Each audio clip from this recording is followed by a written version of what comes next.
ya, itu persiapannya itu bagus, nggak ada yang persiapan nggak bagus.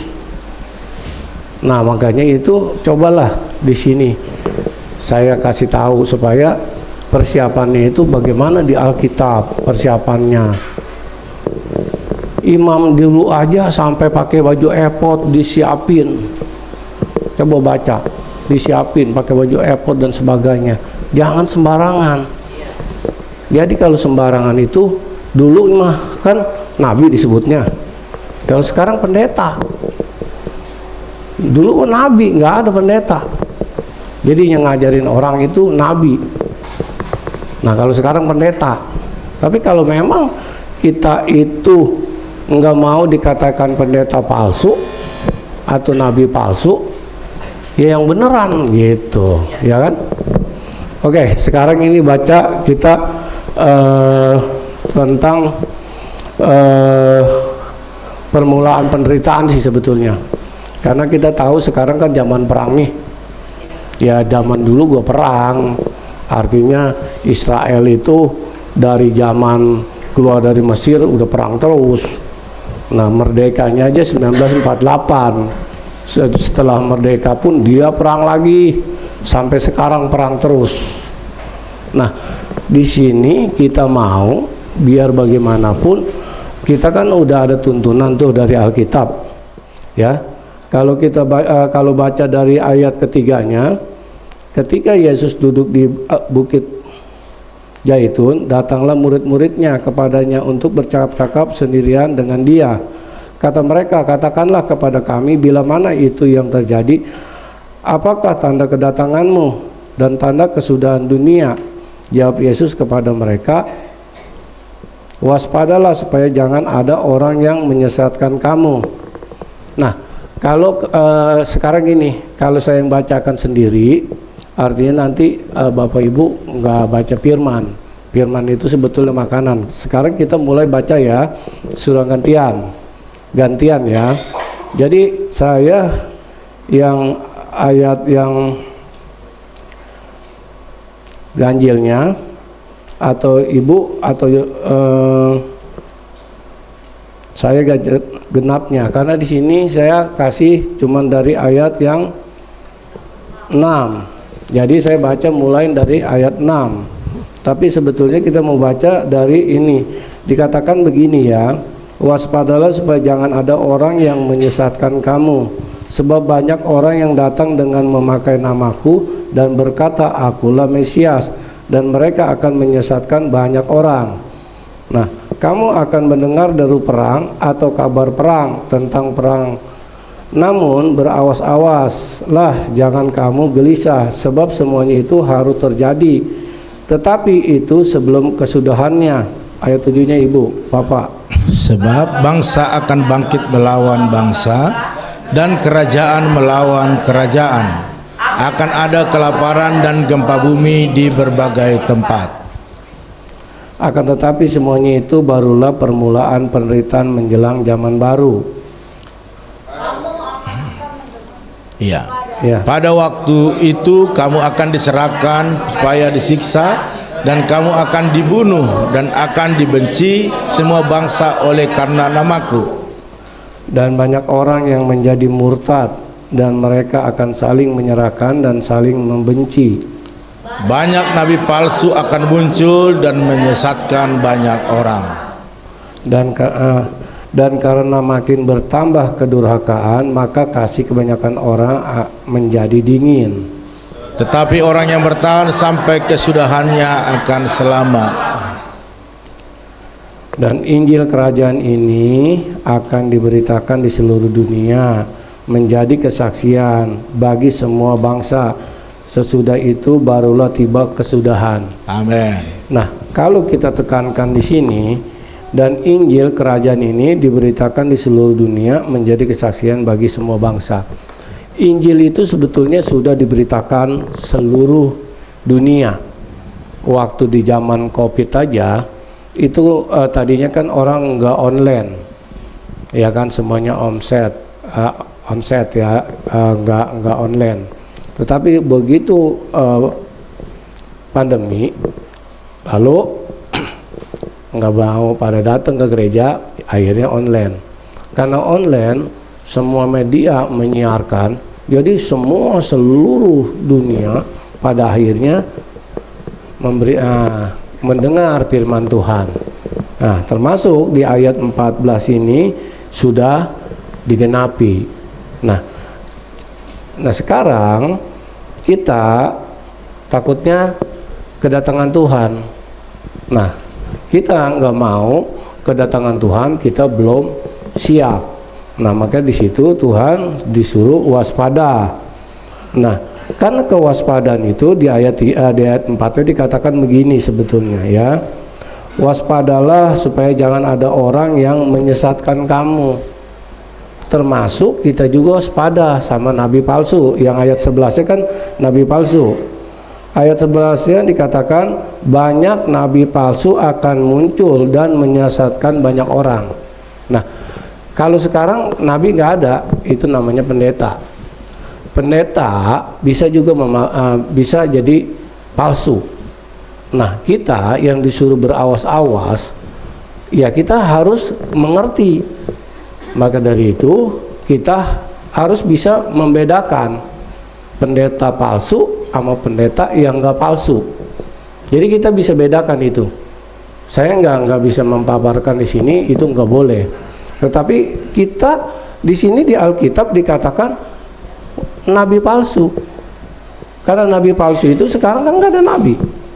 Adanya pendeta, pastor, biarawati, ya kan? Nah, itu nabi palsu. Hati-hati, kita disuruh waspada. Nah, kewaspadaan itu kita supaya jangan disesatkan. Itu aja. Nah, kalau kita disesatkan, nah itu disuruhnya waspada. Nanti kalau Tuhan datang, kita repot, ya kan? Nah, kalau kita memang udah waspada, ini pendeta palsu apa enggak, atau punya pastor atau gimana, palsu apa enggak, atau ada yang datang ke kita pun, ya misalnya ada orang yang mau ngajarin kita begini begitu, kita bisa harus membedakan. Di mana kita membedakannya?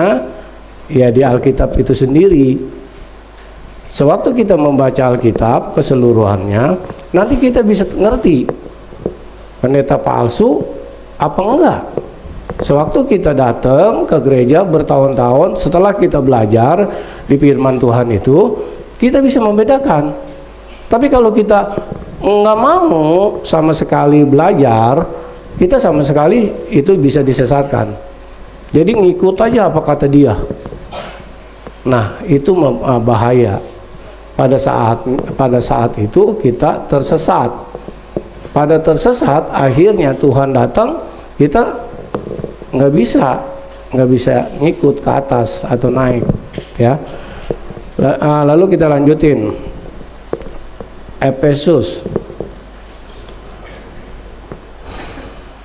Nah, Efesus 6:12 ini kita udah diingatkan juga sama Tuhan. Karena perjuangan kita bukanlah melawan darah dan daging, tetapi melawan pemerintah, melawan penguasa, melawan penghulu dunia yang gelap ini, melawan roh-roh jahat di udara. Nah, kalau kita baca konteks ini, kita jadi bingung.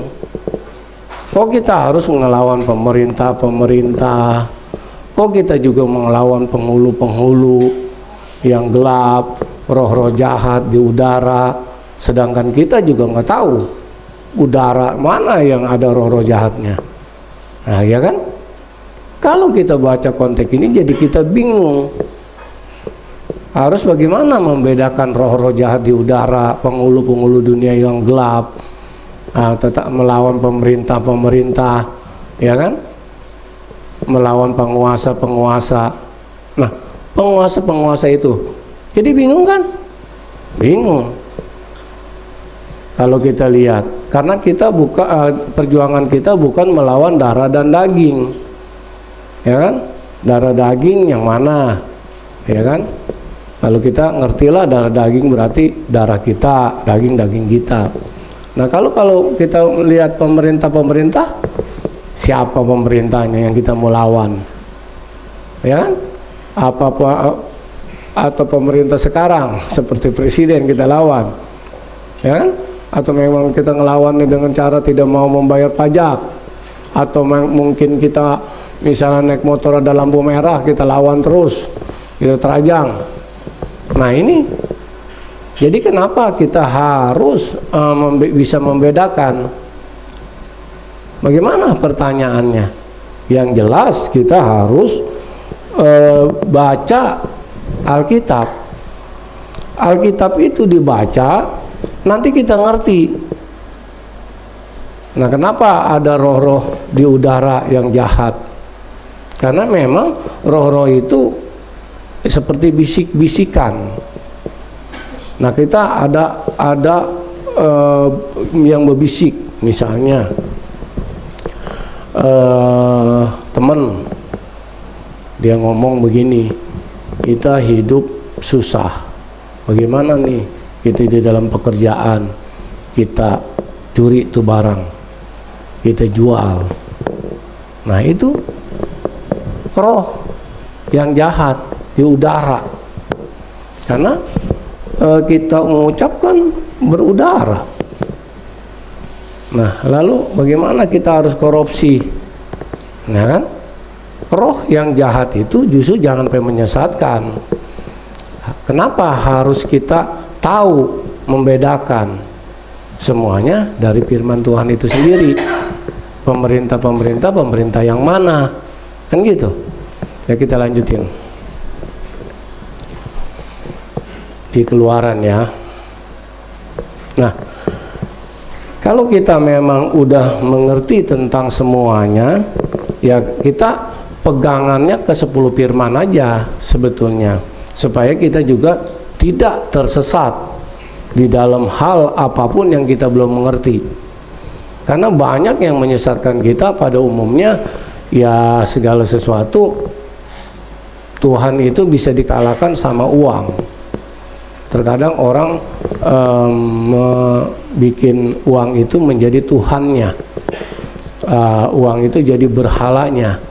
Pada akhirnya kalah dia di dalam kehidupan, karena uang itu yang kita tahu jahat. Maka dari itu segala sesuatu di kebaikan kita itu berdasarkan uang. Dan di Keluaran 20 ayat 12 dikatakan begini, hormati ayahmu dan ibumu supaya lanjut umurmu di tanah yang diberikan Tuhan Allahmu kepadamu. Nah, kita supaya lanjut umur, ya kan, kalau kita memang baca, kita udah tahu firman semua, ya kadang-kadang lanjut umur bagaimana supaya umur kita awet, nggak cepat mati atau nggak sakit-sakitan. Ya karena kita membaca firman Keluaran 20 ayat 12, hormati ayah dan ibumu, kita udah tahu, oh supaya umurku panjang harus menghormati ayah dan ibu. Olahraga penting nggak? Penting juga.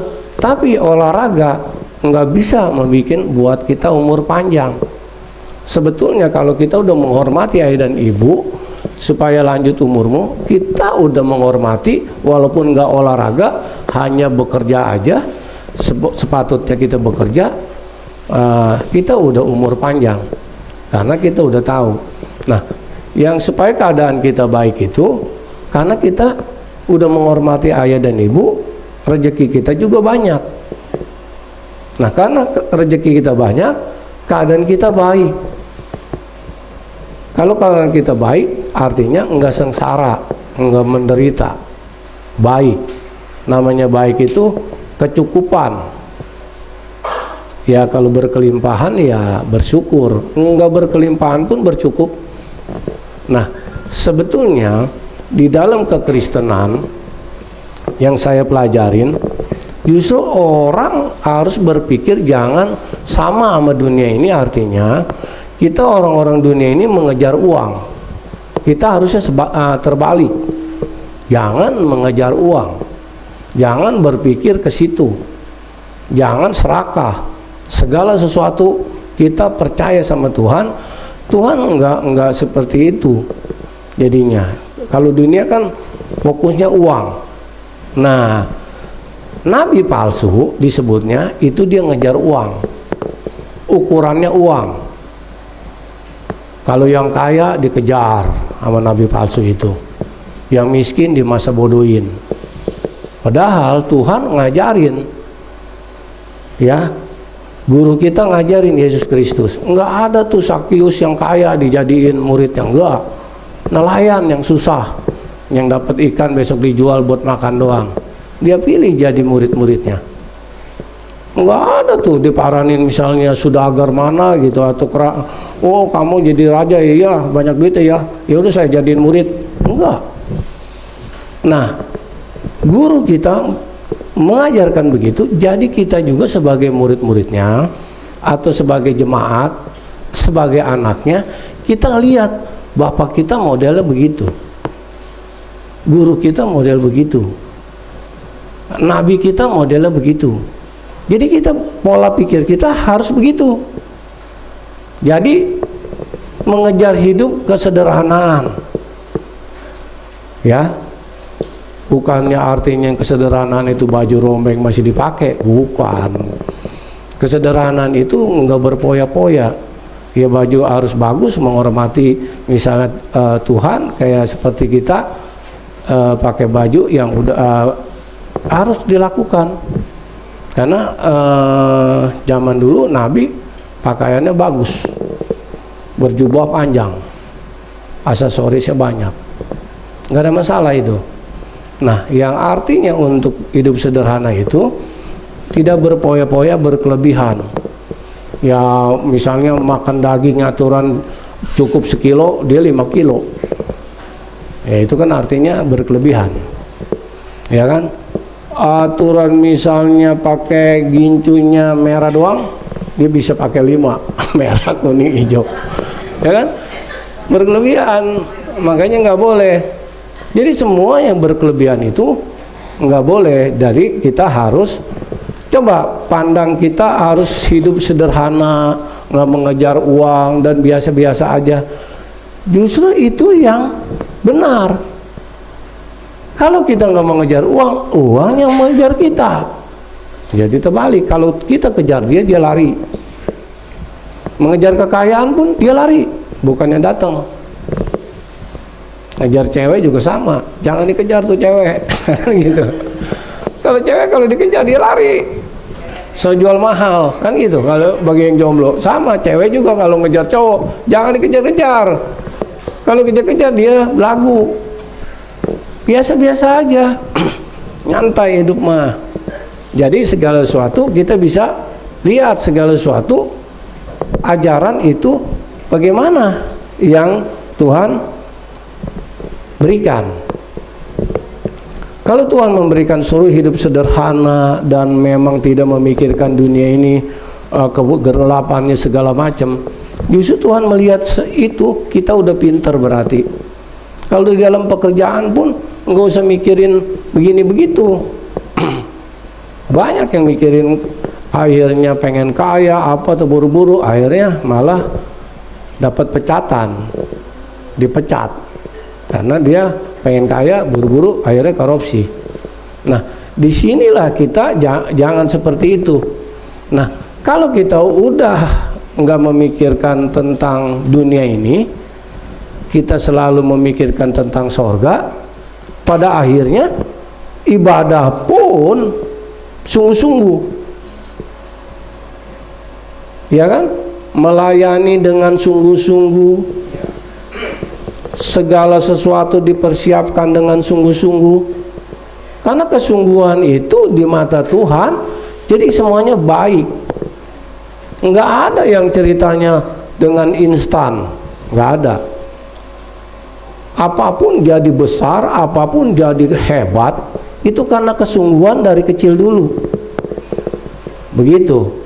Jadi kalau seandainya memang kita ingin banyak, misalnya ambil contoh, kita ingin jemaat banyak, kita ingin terkenal, semuanya itu berdasarkan kitanya dulu. Fokus. Kalau kita punya 2 ayam misalnya yang kita mau kejar, warnanya putih dan hitam, Tapi kalau kita fokus mengejar ayam putih saja, itu ayam pasti kena. Tapi kalau kita nggak fokus, ada ayam hitam sama ayam putih. Pertama kita kejar ayam putih. Ayam putih udah menit lagi, udah capek dia sebetulnya. Kita akhirnya ngelihat ayam hitam. Wah, ayam hitam aja dah, gua kejar. Ayam hitam baru dikejar, baru dia mah napasnya masih panjang. Ayam putihnya udah loyo ditinggal. Kejar ayam hitam. Hitam namanya baru dikejar, dia kencang larinya. Waduh, ini ayam hitam kencang bener nih larinya. Gimana? Wah, lari lagi. Yang ke putih dah. Putih udah ngasok dari tadi. Ya kan? Dikejar lagi yang putih. Duh, iya kencang lagi. Tadi mau kena. Nah, itu dia. Itulah yang suatu kebimbangan yang akhirnya nggak dapat apa-apa. Yakobus juga baca di Yakobus, yang bimbang diumbang-ambingin ke sono kemari. Jadi kita nggak boleh bimbang segala sesuatu. Kalau kita lihat nabi palsu, tinggal. Kalau kita ikutin, kita tersesat sama dia. Ya. Kalau memang ini nggak palsu, ikutin. Gitu. Bukan berarti saya nyuruh jemaah sini kabur, bukan. Saya juga nggak bilang pendeta siapa-siapa kok, namanya juga. Kan ini kita bahas nabi palsu. Nabi palsu nggak ada sekarang nabi. Yang ada pendeta, pastor, kan gitu. Jadi kita nggak boleh disesatkan segala sesuatu. Misalnya sama saya ada pembicara, nggak boleh disesatin. Kalau seandainya pun saya punya anak buah misalnya di pabrik, misalnya ambil contoh si A atau si B, kalau saya ngomel dah ceritanya, ngajarin begini, kalau menurutnya wah ini orang menyesatkan saya, jangan mau nurutin. Habis kamu jangan kerjanya begini, kamu harus membunuh orang, harus orang itu dibanting-banting, kalau enggak kamu pendem matiin. Jangan mau nurutin, walaupun kamu itu karyawan saya, kan gitu. Segala sesuatu, wah ini orang sesat, karena ajarannya nggak benar. Tapi kalau ajarannya benar, supaya kita ini jangan masuk neraka, ya lakukan. Karena hidup itu nggak boleh ngumpulin dosa. Ngumpulin duit bagus, ngumpulin dosa repot.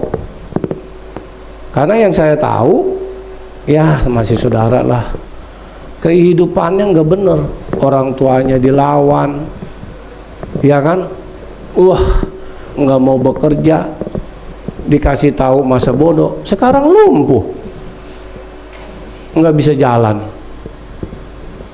iya kan. Kadang-kadang dia ke gereja, saya khotbah begini, jangan ngumpulin dosa, dosa itu berat. Orang lumpuh itu dosanya banyak, makanya Tuhan bilang, dosamu telah kuampuni, berjalanlah. Jalan karena dosanya udah dihilangin, jadi dia nggak berat lagi, mata kakinya kuat. Dosa itu berat. Nah, sekarang udah nggak bisa jalan, bagaimana caranya? Apakah kita bilang itu takdir? Belum tentu. Kalau si Edi mah kenal pasti, karena masih saudara dia juga. Tapi susah mau ngomong apa? Karena segala sesuatu yang membentuk orang itu nggak gampang, nggak mudah, melainkan diri kita sendiri. Kalau kita ngomong sama dia, ya dia dengar, tapi dia nggak lakukan juga percuma. Jadi segala sesuatu saya udah bilang tadi, bukan orang yang bisa mengubah hidup kita, melainkan diri kita minta kepada Tuhan. Tuhan yang mengubahkan hidup kita. Pertama-tama kan kita dibaptis, sudah kita nurutin, lalu kita makan perjamuan kudus, ngikutin firman Tuhan, lalu semua yang jahat-jahat kita buang. Nah kalau udah menurutin semua itu, Tuhan lihat udah nilainya baik, otomatis Tuhan itu nggak mau berutang. Apa yang kita pinta pasti diberi, ya kan? Nah sekarang kita iniin lagi, tampilin ayatnya. Yang Keluaran 20. Nah, di sini dikatakan jangan membunuh. Lah, kalau kita mau membunuh mah jauh lah. Tapi kalau pemikiran kita, membunuh itu bisa juga bukan membunuh orang yang kita gorok, enggak. Membunuh karakter orang juga jahat. Itu juga membunuh. Membunuh karakter itu artinya kita selalu membuli. Itu membunuh.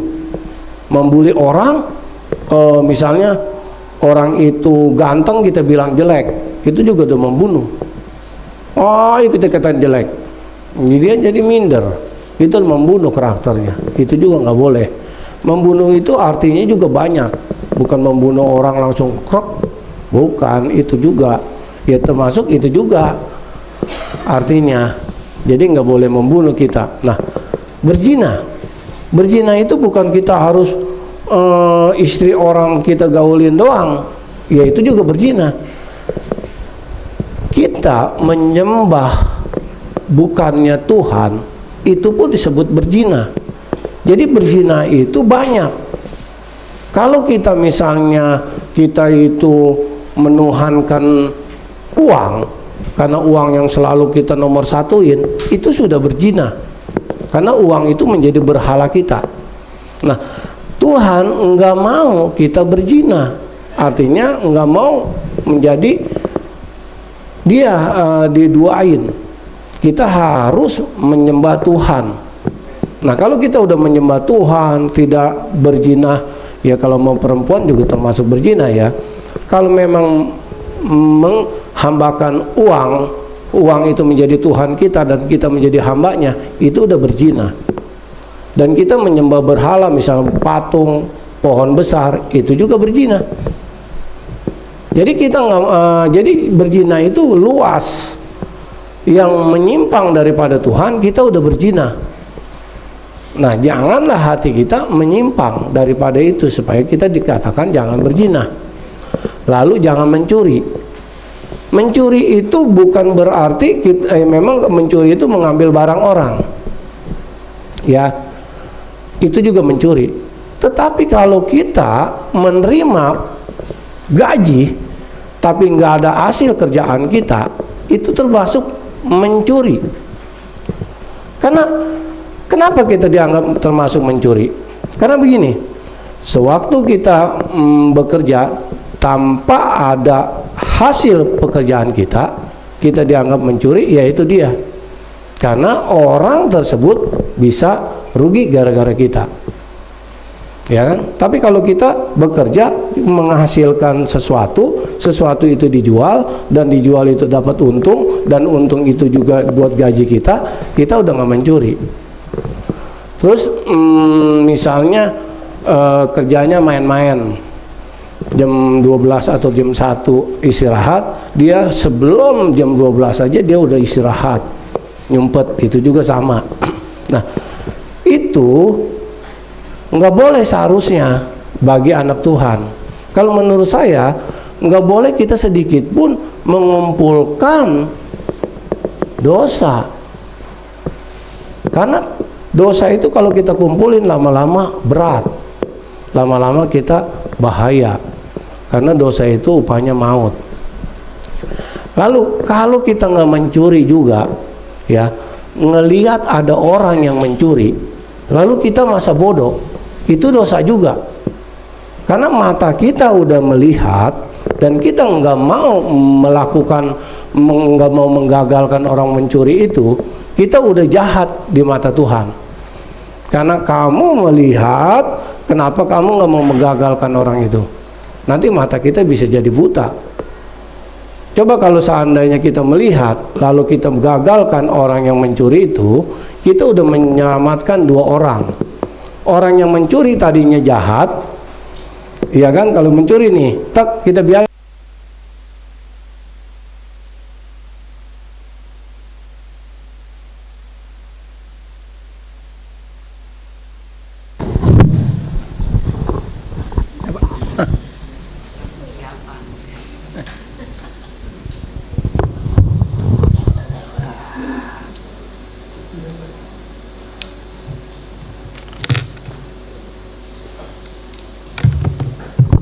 Jadi kalau seandainya memang kita lihat itu kita langsung gagalin, hei jangan mencuri. Atau kalau dia memang kita takut, laporin ke bosnya biar supaya orang itu dipecat, supaya dia jangan mencuri lagi. Nah, kalau kita bertindak begitu, kita udah menyelamatkan jiwa pencuri itu. Aturan dia berdosa, jadi enggak gara-gara kita. Jadi kan kalau kita bilangin dia jangan mencuri, lalu dia nggak mencuri, kita udah menyelamatkan jiwanya. Lalu dia mencuri di sana lagi, kita bilang jangan juga mencuri, kita juga menyelamatkan. Kalau perlu kita kasih tahu mencuri itu dosa dan sebagainya, karena ada Keluaran 20 ayat 15, jangan mencuri kata Tuhan. Kamu percaya sama Tuhan, langit dan bumi diciptain sama Dia, masa sih kamu makan aja kamu mencuri? Itu nurutin iblis. Nanti kalau seandainya dia percaya dan dia memang enggak mau melakukan pencurian lagi, nah itu namanya udah pertobatan. Jadi sorga bersorak-sorai karena bertobat orang. Gara-gara kita juga dapat upahnya. Artinya kita dapat pahala. Kalau bahasa seberangnya, ya gitu. Jadi kalau segala sesuatu sebetulnya memang kalau kita ingin mempelajari firman Tuhan itu walaupun kelihatannya ini, tapi banyak. Nah, makanya kalau kita udah ngerti semua, bahkan kita udah mempercayai semua dan tidak melakukan, walaupun nanti memangnya Israel perang, terus segala semuanya perang dan gempa bumi dan sebagainya, itu tandanya, dan kita udah tenang karena kita udah melakukan firman Tuhan itu sendiri. Dan kita kalau ingin supaya kita benar, ya itu dia. Jadi harus waspada.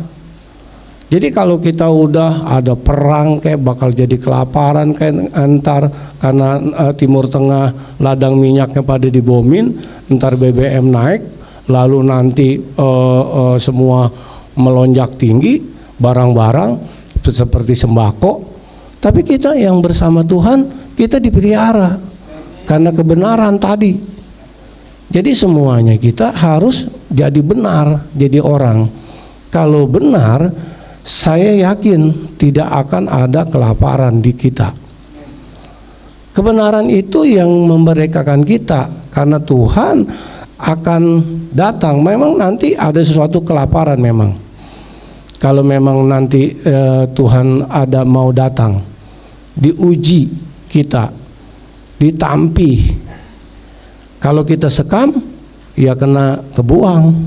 Tapi kalau kita benar-benar bukan sekam, gandum, kita bertahan. Kalau orang yang udah ngerti, aku lebih baik kelaparan daripada aku keluar dari iman. Atau aku kelaparan, lebih baik aku mati daripada aku harus mencuri. Jadi kalau udah punya iman semacam itu, dia udah nggak peduli lagi tentang kehidupannya, dan dia yakin bahwa Tuhan itu bermaksud baik kepada dia, hanya pencobaan dan penderitaan itu hanya penampian, dia tetap bertahan. Nah, kalau udah ke situ, kita itu udah nggak terbang lagi karena kita udah kuat di dalam Tuhan. Kalau ke ibarat pohonan, kita udah berakar. Nah, yang segala sesuatu yang mikirin uang, ya kita akan kecewa dia. Karena kenapa aku kelaparan? Kenapa aku begini? Karena dia nggak tahu isi hatinya Tuhan. Karena dia nggak tahu pelajaran Tuhan. Tapi kalau dia tahu pelajaran Tuhan, dia tetap. Karena bagaimanapun pelajaran Tuhan itu sebetulnya benar. Tetapi kalau kita kelaparan itu sebetulnya karena memang bisa juga dosa. Sekarang kalau kita sampai kelaparan, misalnya semua pada naik barang-barang, itu kan karena ulah manusia. Nah, ulah manusia misalnya seperti ya Iran misalnya memusuhi Israel karena mau dibom nuklir, ya dia berontak, ya kan, berantem terus. Nah, hal itu bisa terjadi, bisa. Hal itu bisa berpengaruh nggak ke kita? Bisa. Kenapa bisa perang? Ya, bisa juga Tuhan izinkan. Tuhan mengizinkan hal itu terjadi supaya dia melihat bagaimana orang yang bertahan. Bahkan nanti kalau seandainya memang itu terjadi, orang banyak yang pada murtad dikatakan. Nah, tapi kalau kita yang sudah ngerti tentang firman Tuhan, mau perang kek, mau banyak murtad kek, masa bodoh. Yang penting aku percaya sama Tuhan. Karena Tuhanlah yang menyelamatkan aku. Dunia berakhir ya terserah. Dunia bukan punya kita, punya Tuhan. Semuanya begitu. Lalu apapun yang dia ada di kita mau diambil ya terserah juga. Karena semuanya punya Tuhan. Nah, segala sesuatu yang kita mau Tuhan gak kasih ya udah. Karena Tuhan yang punya. Kita sebagai anak harus nurut. Nah, lalu dibilang Keluaran 16, jangan mengucapkan saksi dusta tentang sesamamu. Nah, kadang-kadang orang tuh banyak yang berdusta. Artinya bohong kalau bahasa cengklongnya ya. Dikit-dikit bohong, dikit-dikit bohong. Padahal itu jangan mengucapkan saksi dusta. Lalu berdusta terus. Artinya berbohong. Kadang-kadang menutupin orang salah itu yang bodoh menurut saya. Misal contoh, wah gue kesiannya sama dia nih. Iya dah, gue bilangin biar supaya dia ini padahal dia mencuri nih, atau dia ngambil barang apa kek, udahlah biarin lah. Dia ngambil nggak? Enggak ngambil. Nah, dia berbohong untuk menutupi temannya, itu bodoh. Kadang-kadang kebodohan itu juga sering terjadi. Enteng sekali mengatakan dustanya, bohongnya. Ya, kadang-kadang orang yang ditanya udah makan belum? Padahal udah makan, dibilang belum, pengen dikasih dia. Padahal yang nggak ada artinya. Kalau memang belum ya bilang belum, ya sudah ya sudah. Kalau dia mau bagi mah tetap dibagi, kan gitu. Jadi coba jangan sekali-sekali mulut kita, kalau bisa ya, berbohong. Saya juga berusaha tidak mau berbohong, tapi kadang-kadang saya dianggapnya bohong, padahal saya jujur. Cuma dianggapnya bohong ya sudah. Kadang-kadang kita jujur pun dianggapnya bohong. Ya udahlah, bahasa bodoh gitu kan. Tapi sebetulnya yang tahu diri kita sendiri sebetulnya. Makanya jangan mau bohong. Karena mulut kita kalau najis atau namanya banyak dosa karena mulut kita mengucapkan saksi dusta atau bohong, nanti kalau kita berdoa pun nggak akan dijawab karena terhalang karena dusta, terhalang karena bohong. Karena bohong itu juga dosa, karena udah melanggar firman Tuhan. Keluaran 20 ayat 16, jangan mengucapkan saksi dusta atau jangan mengucapkan saksi bohong. Atau ngucapin bohong kan misalnya, oh ya lu mau kemana? Mau ke pasar, bilangnya ke Bogor. Sama, itu dusta, bohong yang gak ada artinya. Nah, ada orang yang demen, yang suka berbohong. Kata dia seru, kata dia apa ya, bohong itu supaya lalap. Nah itu dia kesian sebetulnya saya. Harusnya memang kita jujur. Nah kalau kita nggak bohong, kita udah kudus, artinya mulut kita ini udah nggak najis. Jadi kita berdoa, minta sama Tuhan, Tuhan kabulin. Karena kekudusan itulah yang membuat kita itu dahsyat. Orang sakit kita doain sembuh. Orang nggak punya duit, kita kasih duit jadi banyak duit kan gitu. Doainnya begitu. Kalau duit mah kita doain sambil kasih duit. Lu nggak punya duit ya, sambil doain sambil kasih duit, jadi dia manjur. Iya, gitu. Nah lanjut, ada nggak lanjut? Udah habis. Nah ada kan.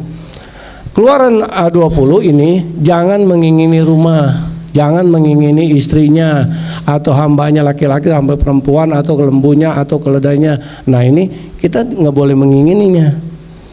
Kalau nggak boleh menginginkan, nggak boleh mencuri, ya kan? Kalau kita udah nggak menginginkan apa-apa, mana mungkin sih kita bisa mencuri? Kalau kita nggak menginginkan istri orang, bagaimana mungkin sih kita bisa berzina? Jadi semuanya keinginan itu udah coba kita buang. Kalau udah nggak punya keinginan, jangan dibuang semua. Ntar nggak mau keinginan makan lagi. Wah, puasa terus, mabok urusannya. Ya, nah ini ayat yang terakhir. Jadi keinginan itu kita nggak bolehnya, misalnya kita mengingini rumah, ya kalau belum kuat ya jangan sampai ngeridit lah, ya repot kalau ngeridit kalau nggak kuat bayar kan. Jadi kalau kita walaupun kuat bayar, tapi pada akhirnya mikirin terus. Kayak dulu saya pengen punya mobil, dulu mobil saya Espas, saya ngeredit, saya udah punya pengalaman tuh, dalam 3 tahun saya tersiksa. Setiap bulan masih jauh, padahal baru tanggal 15, tanggal 1 masih jauh. Saya pikirin aja, besok begitu terus sampai 3 tahun. Nah makanya kita jangan boleh mengingini. Kalau memangnya punya duit boleh kita beli cash. Kalau nggak punya duit udah jangan ngeridit kalau menurut saya. Tapi itu sih terserah. Ini kan pengalaman saya. Kalau rumah juga sama, makanya saya mah rumah, mobil nggak ada yang saya kredit. Saya beli cash aja, karena punya pengalaman yang tadi itu menderita dalam 3 tahun. Nah kalau kita menderita mikirin itu, pada akhirnya kita juga damai sejahtera kita hilang. Coba kita hidup aja yang apa adanya. Kalau masih kuat kontrak, ya kontraknya dulu sambil ngumpulin uang. Pasti kita sukacita, ya. Tuhan memberkati. Ya terima kasih Tuhan, kami telah mengucapkan atau telah memberikan isi hatimu. Kami percaya Engkau yang meneruskan Roh Kudus, dalam nama Tuhan Yesus kami berdoa. Amin.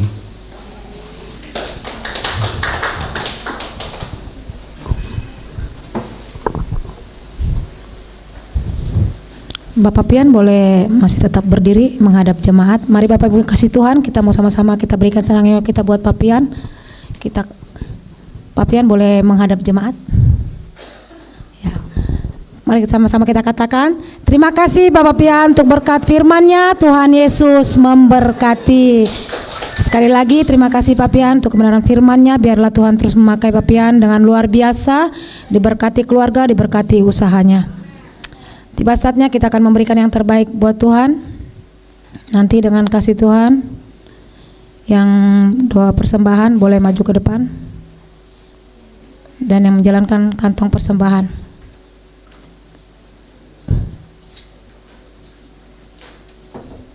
Ya, Ibu Mega dengan Ibu Eca.